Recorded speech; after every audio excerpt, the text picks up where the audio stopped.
وقيل يا أرض ابلعي ماءك ويا سماء أقلعي وغيض الماء وقضي الأمر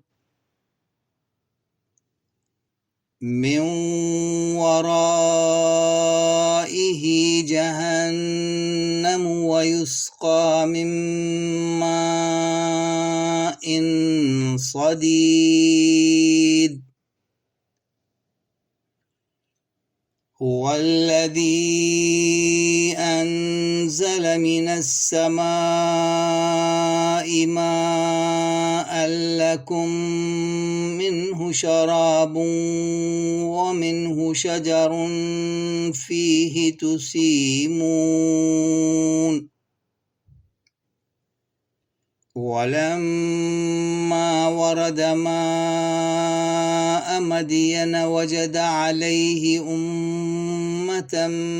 من الناس يسقون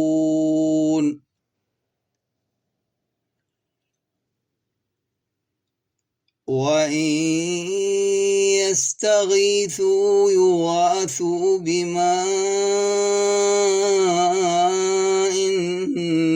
كالمهل يشوي الوجوه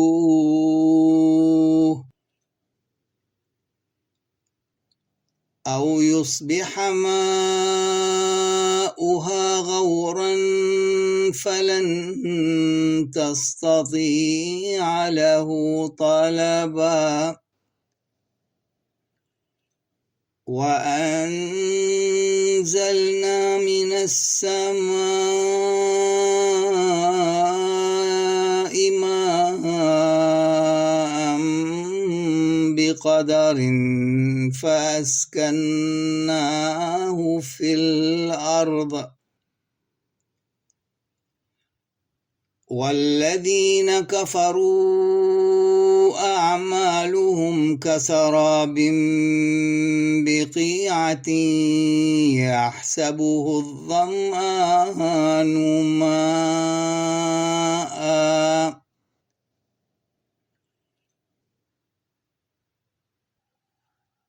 ثم جعل نسله من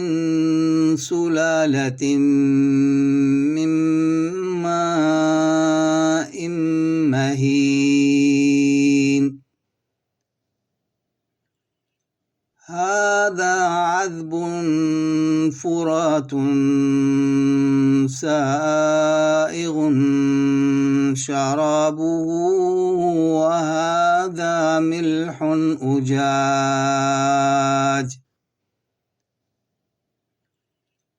فيها أنهار من ماء غير آسن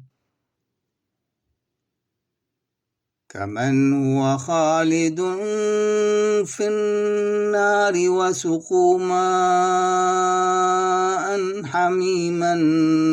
فقطع أمعاءهم